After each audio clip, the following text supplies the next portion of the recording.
Frankenstein, or the Modern Prometheus, by Mary Shelley. Volume 1, Letter 1, to Mrs. Saville, England. St. Petersburg, December 11th, 17 . You will rejoice to hear that no disaster has accompanied the commencement of an enterprise which you have regarded with such evil forebodings. I arrived here yesterday, and my first task is to assure my dear sister of my welfare and increasing confidence in the success of my undertaking. I am already far north of London, and as I walk in the streets of Petersburg, I feel a cold northern breeze play upon my cheeks, which braces my nerves and fills me with delight. Do you understand this feeling? This breeze, which has travelled from the regions towards which I am advancing, gives me a foretaste of those icy climes. Inspired by this wind of promise, my daydreams become more fervent and vivid. I try in vain to be persuaded that the pole is the seat of frost and desolation. It ever presents itself to my imagination as the region of beauty and delight. There, Margaret, the sun is for ever visible, its broad disk just skirting the horizon, and diffusing a perpetual splendour. There, for with your leave, my sister, I will put some trust in preceding navigators, there snow and frost are banished, and, sailing over a calm sea, we may be wafted to a land surpassing in wonders and in beauty every region hitherto discovered on the habitable globe. Its productions and features may be without example, as the phenomena of the heavenly bodies undoubtedly are in those undiscovered solitudes. What may not be expected in a country of eternal light? I may there discover the wondrous power which attracts the needle, and may regulate 1,000 celestial observations that require only this voyage to render their seeming eccentricities consistent for ever. I shall satiate my ardent curiosity with the sight of a part of the world never before visited, and may tread a land never before imprinted by the foot of man. These are my enticements, and they are sufficient to conquer all fear of danger or death, and to induce me to commence this laborious voyage with the joy a child feels when he embarks in a little boat, with his holiday mates, on an expedition of discovery up his native river. But, supposing all these conjectures to be false, you cannot contest the inestimable benefit which I shall confer on all mankind to the last generation, by discovering a passage near the pole to those countries, to reach which, at present, so many months are requisite, or by ascertaining the secret of the magnet, which, if at all possible, can only be effected by an undertaking such as mine. These reflections have dispelled the agitation with which I began my letter, and I feel my heart glow with an enthusiasm which elevates me to heaven, for nothing contributes so much to tranquillize the mind as a steady purpose, a point on which the soul may fix its intellectual eye. This expedition has been the favourite dream of my early years. I have read with ardour the accounts of the various voyages which have been made in the prospect of arriving at the North Pacific Ocean through the seas which surround the pole. You may remember that a history of all the voyages made for purposes of discovery composed the whole of our good Uncle Thomas's library. My education was neglected, yet I was passionately fond of reading. These volumes were my study day and night, and my familiarity with them increased that regret which I had felt as a child on learning that my father's dying injunction had forbidden my uncle to allow me to embark in a seafaring life. These visions faded when I perused, for the first time, those poets whose effusions entranced my soul and lifted it to heaven. I also became a poet, and for 1 year lived in a paradise of my own creation. I imagined that I also might obtain a niche in the temple where the names of Homer and Shakespeare are consecrated. You are well acquainted with my failure, and how heavily I bore the disappointment. But just at that time I inherited the fortune of my cousin, and my thoughts were turned into the channel of their earlier bent. 6 years have passed since I resolved on my present undertaking. I can, even now, remember the hour from which I dedicated myself to this great enterprise. I commenced by inuring my body to hardship. I accompanied the whale fishers on several expeditions to the North Sea. I voluntarily endured cold, famine, thirst, and want of sleep. I often worked harder than the common sailors during the day, and devoted my nights to the study of mathematics, the theory of medicine, and those branches of physical science from which a naval adventurer might derive the greatest practical advantage. Twice I actually hired myself as an undermate in a Greenland whaler, and acquitted myself to admiration. I must own I felt a little proud when my captain offered me the second dignity in the vessel, and entreated me to remain with the greatest earnestness, so valuable did he consider my services. And now, dear Margaret, do I not deserve to accomplish some great purpose? My life might have been passed in ease and luxury, but I preferred glory to every enticement that wealth placed in my path. Oh, that some encouraging voice would answer in the affirmative! My courage and my resolution is firm, but my hopes fluctuate, and my spirits are often depressed. I am about to proceed on a long and difficult voyage, the emergencies of which will demand all my fortitude. I am required not only to raise the spirits of others, but sometimes to sustain my own when theirs are failing. This is the most favourable period for travelling in Russia. They fly quickly over the snow in their sledges, the motion is pleasant, and in my opinion far more agreeable than that of an English stage-coach. The cold is not excessive if you are wrapped in furs, a dress which I have already adopted, for there is a great difference between walking the deck and remaining seated motionless for hours, when no exercise prevents the blood from actually freezing in your veins. I have no ambition to lose my life on the post road between St. Petersburg and Archangel. I shall depart for the latter town in a fortnight or 3 weeks, and my intention is to hire a ship there, which can easily be done by paying the insurance for the owner, and to engage as many sailors as I think necessary among those who are accustomed to the whale fishing. I do not intend to sail until the month of June, and when shall I return? Ah, dear sister, how can I answer this question? If I succeed, many, many months, perhaps years, will pass before you and I may meet. If I fail, you will see me again soon, or never. Farewell, my dear, excellent Margaret. Heaven shower down blessings on you, and save me, that I may again and again testify my gratitude for all your love and kindness. Your affectionate brother, R. Walton. Volume 1, Letter 2, to Mrs. Saville, England. Archangel, 28th of March, 17 . How slowly the time passes here, encompassed as I am by frost and snow, yet a second step is taken towards my enterprise. I have hired a vessel, and am occupied in collecting my sailors. Those whom I have already engaged appear to be men on whom I can depend, and are certainly possessed of dauntless courage. But I have one want which I have never yet been able to satisfy, and the absence of the object of which I now feel as a most severe evil. I have no friend, Margaret. When I am glowing with the enthusiasm of success, there will be none to participate my joy. If I am assailed by disappointment, no one will endeavour to sustain me in dejection. I shall commit my thoughts to paper, it is true, but that is a poor medium for the communication of feeling. I desire the company of a man who could sympathize with me, whose eyes would reply to mine. You may deem me romantic, my dear sister, but I bitterly feel the want of a friend. I have no one near me, gentle yet courageous, possessed of a cultivated as well as of a capacious mind, whose tastes are like my own, to approve or amend my plans. How would such a friend repair the faults of your poor brother? I am too ardent in execution, and too impatient of difficulties. But it is a still greater evil to me that I am self-educated.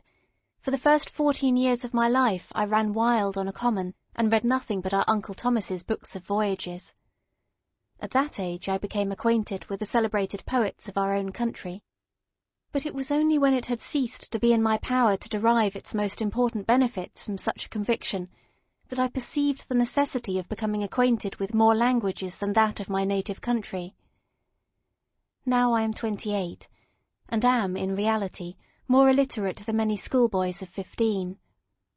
It is true that I have thought more, and that my daydreams are more extended and magnificent, But they want, as the painters call it, keeping, and I greatly need a friend who would have sense enough not to despise me as romantic, and affection enough for me to endeavour to regulate my mind. Well, these are useless complaints. I shall certainly find no friend on the wide ocean, nor even here in Archangel, among merchants and seamen. Yet some feelings, unallied to the dross of human nature, beat even in these rugged bosoms. My lieutenant, for instance, is a man of wonderful courage and enterprise. He is madly desirous of glory. He is an Englishman, and in the midst of national and professional prejudices, unsoftened by cultivation, retains some of the noblest endowments of humanity. I first became acquainted with him on board a whale vessel. Finding that he was unemployed in this city, I easily engaged him to assist in my enterprise. The master is a person of an excellent disposition, and is remarkable in the ship for his gentleness and the mildness of his discipline. He is indeed of so amiable a nature that he will not hunt, a favourite and almost the only amusement here, because he cannot endure to spill blood. He is, moreover, heroically generous. Some years ago he loved a young Russian lady of moderate fortune, and having amassed a considerable sum in prize money, the father of the girl consented to the match. He saw his mistress once before the destined ceremony, but she was bathed in tears, and throwing herself at his feet, entreated him to spare her, confessing at the same time that she loved another, but that he was poor, and that her father would never consent to the union. My generous friend reassured the suppliant, and on being informed of the name of her lover, instantly abandoned his pursuit. He had already bought a farm with his money, on which he had designed to pass the remainder of his life, but he bestowed the whole on his rival, together with the remains of his prize money to purchase stock, and then himself solicited the young woman's father to consent to her marriage with her lover. But the old man decidedly refused, thinking himself bound in honour to my friend, who, when he found the father inexorable, quitted his country, nor returned until he heard that his former mistress was married according to her inclinations. What a noble fellow, you will exclaim. He is so, but then he has passed all his life on board a vessel, and has scarcely an idea beyond the rope and the shroud. But do not suppose that, because I complain a little, or because I can conceive a consolation for my toils which I may never know, that I am wavering in my resolutions. Those are as fixed as fate, and my voyage is only now delayed until the weather shall permit my embarkation. The winter has been dreadfully severe, but the spring promises well, and it is considered as a remarkably early season, so that perhaps I may sail sooner than I expected. I shall do nothing rashly. You know me sufficiently to confide in my prudence and considerateness whenever the safety of others is committed to my care. I cannot describe to you my sensations on the near prospect of my undertaking. It is impossible to communicate to you a conception of the trembling sensation, half pleasurable and half fearful, with which I am preparing to depart. I am going to unexplored regions, to the land of mist and snow, but I shall kill no albatross, therefore do not be alarmed for my safety. Shall I meet you again, after having traversed immense seas, and returned by the most southern cape of Africa or America? I dare not expect such success, yet I cannot bear to look on the reverse side of the picture. Continue to write to me by every opportunity. I may receive your letters, though the chance is very doubtful, on some occasions when I need them most to support my spirits. I love you very tenderly. Remember me with affection, should you never hear from me again. Your affectionate brother, Robert Walton. Volume 1, Letter 3, to Mrs. Saville, England, July 7th, 17 . My dear sister, I write a few lines in haste to say that I am safe and well advanced on my voyage. This letter will reach England by a merchantman now on its homeward voyage from Archangel, more fortunate than I, who may not see my native land, perhaps, for many years. I am, however, in good spirits, my men are bold, and apparently firm of purpose, nor do the floating sheets of ice that continually pass us, indicating the dangers of the region towards which we are advancing, appear to dismay them.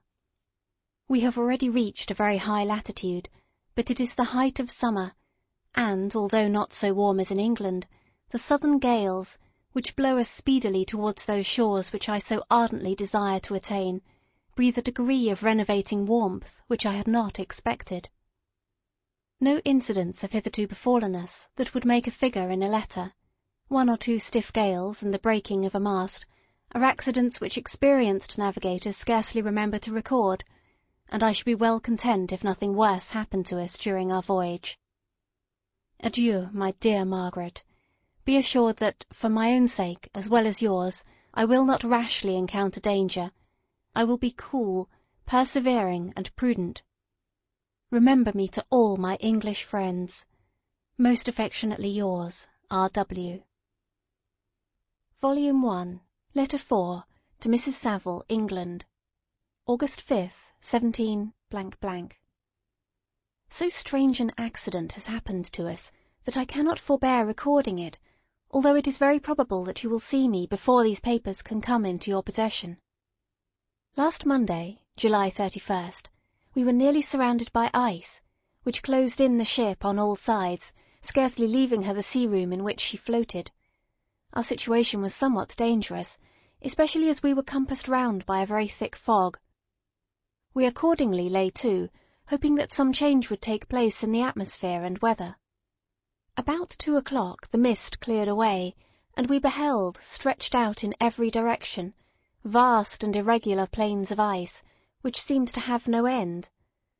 Some of my comrades groaned, and my own mind began to grow watchful with anxious thoughts, when a strange sight suddenly attracted our attention, and diverted our solicitude from our own situation.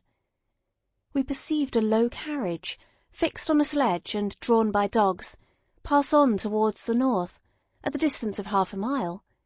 A being which had the shape of a man, but apparently of gigantic stature, sat in the sledge and guided the dogs.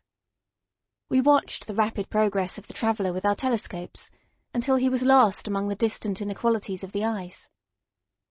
This appearance excited our unqualified wonder.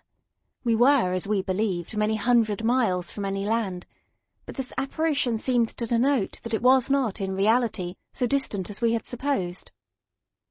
Shut in, however, by ice, it was impossible to follow his track, which we had observed with the greatest attention. About 2 hours after this occurrence, we heard the ground sea, and before night the ice broke and freed our ship. We, however, lay to until the morning, fearing to encounter in the dark those large loose masses which float about after the breaking up of the ice. I profited of this time to rest for a few hours. In the morning, however, as soon as it was light, I went upon deck, and found all the sailors busy on one side of the vessel, apparently talking to someone in the sea. It was in fact a sledge, like that we had seen before, which had drifted towards us in the night on a large fragment of ice. Only one dog remained alive, but there was a human being within it, whom the sailors were persuading to enter the vessel. He was not, as the other traveller seemed to be, a savage inhabitant of some undiscovered island, but a European. When I appeared on deck, the master said, "Here is our captain, and he will not allow you to perish on the open sea." On perceiving me, the stranger addressed me in English, although with a foreign accent. "Before I come on board your vessel," said he, "will you have the kindness to inform me whither you are bound?" You may conceive my astonishment on hearing such a question addressed to me from a man on the brink of destruction, and to whom I should have supposed that my vessel would have been a resource which he would not have exchanged for the most precious wealth the earth can afford. I replied, however, that we were on a voyage of discovery towards the North Pole.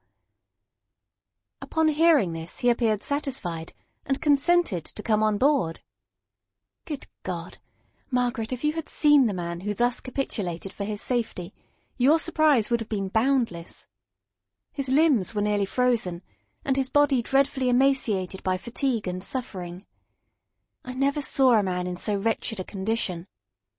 We attempted to carry him into the cabin, but as soon as he had quitted the fresh air, he fainted.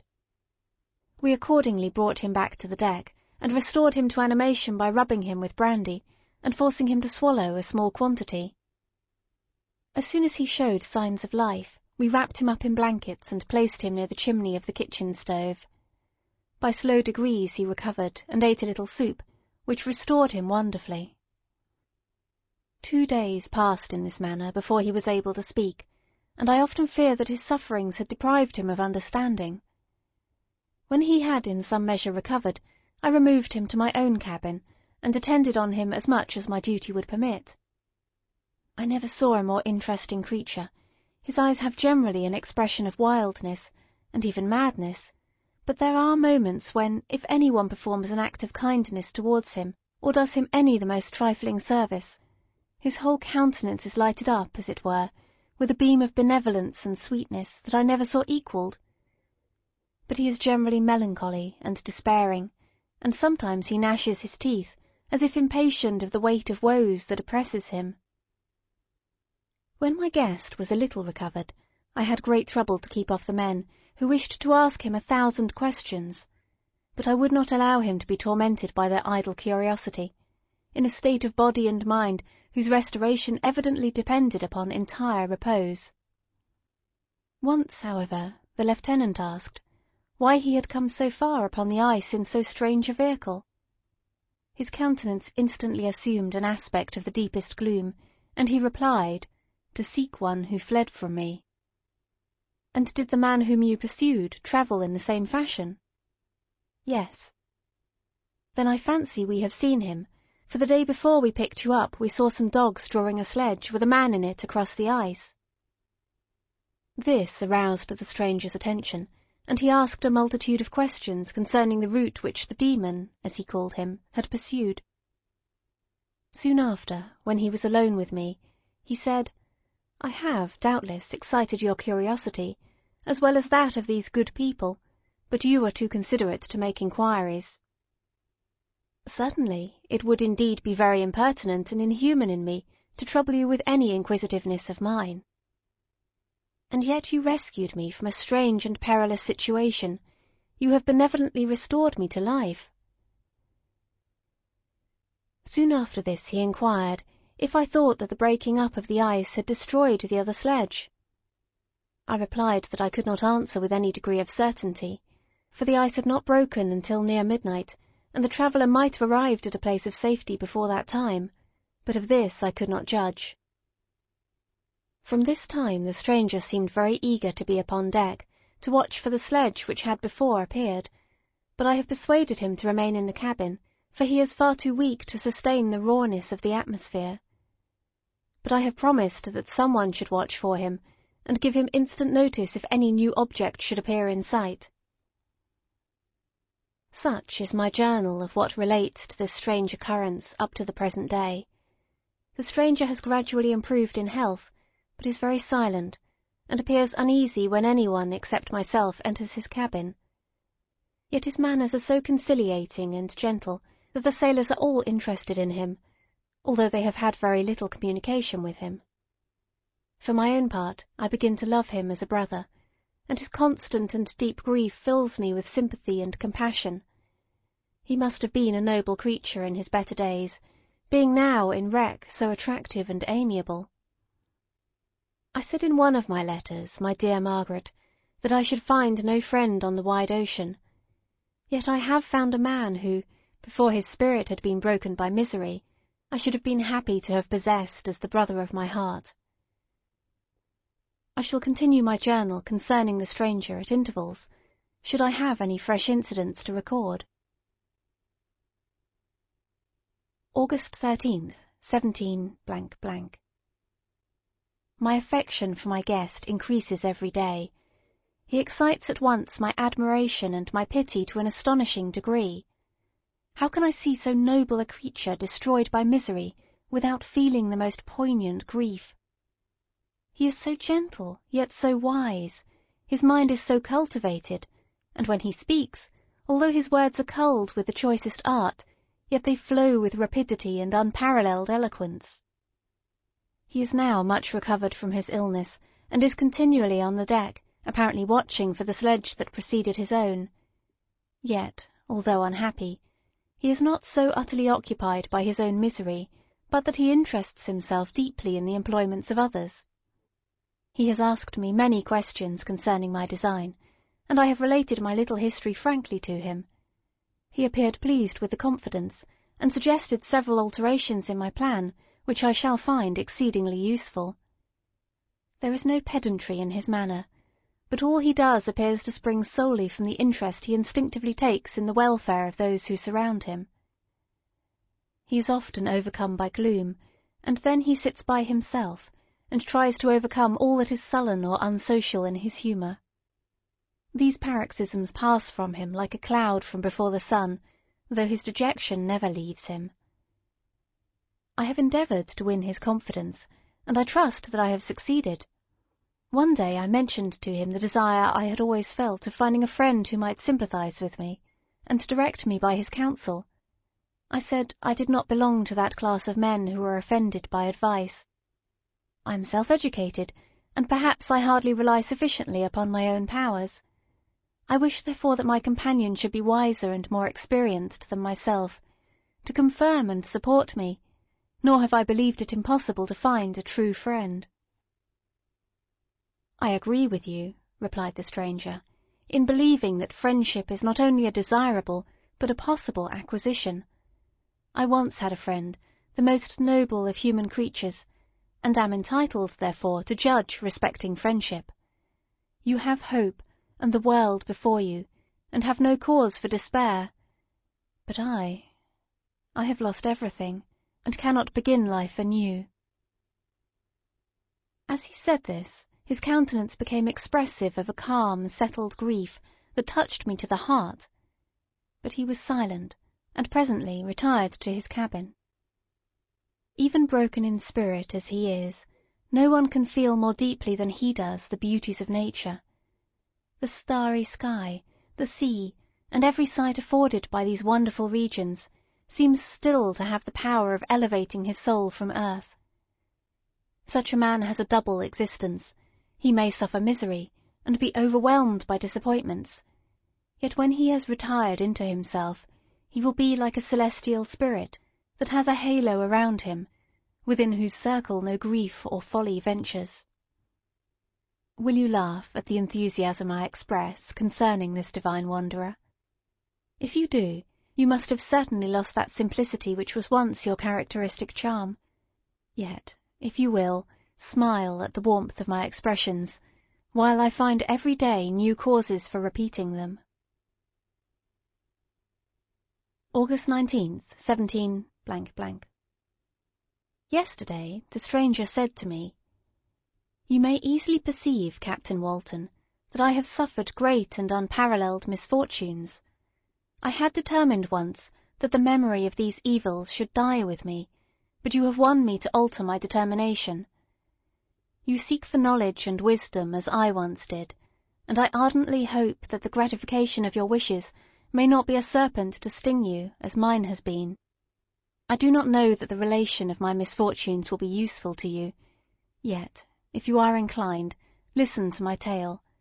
I believe that the strange incidents connected with it will afford a view of nature which may enlarge your faculties and understanding. You will hear of powers and occurrences such as you have been accustomed to believe impossible, but I do not doubt that my tale conveys in its series internal evidence of the truth of the events of which it is composed." You may easily imagine that I was much gratified by the offered communication, yet I could not endure that he should renew his grief by a recital of his misfortunes. I felt the greatest eagerness to hear the promised narrative, partly from curiosity, and partly from a strong desire to ameliorate his fate, if it were in my power. I expressed these feelings in my answer. "I thank you," he replied, "for your sympathy, but it is useless. My fate is nearly fulfilled. I wait but for one event, and then I shall repose in peace. I understand your feeling," continued he, perceiving that I wished to interrupt him, "but you are mistaken, my friend, if thus you will allow me to name you. Nothing can alter my destiny. Listen to my history, and you will perceive how irrevocably it is determined." He then told me that he would commence his narrative the next day when I should be at leisure. This promise drew from me the warmest thanks. I have resolved every night, when I am not engaged, to record as nearly as possible in his own words what he has related during the day. If I should be engaged, I will at least make notes.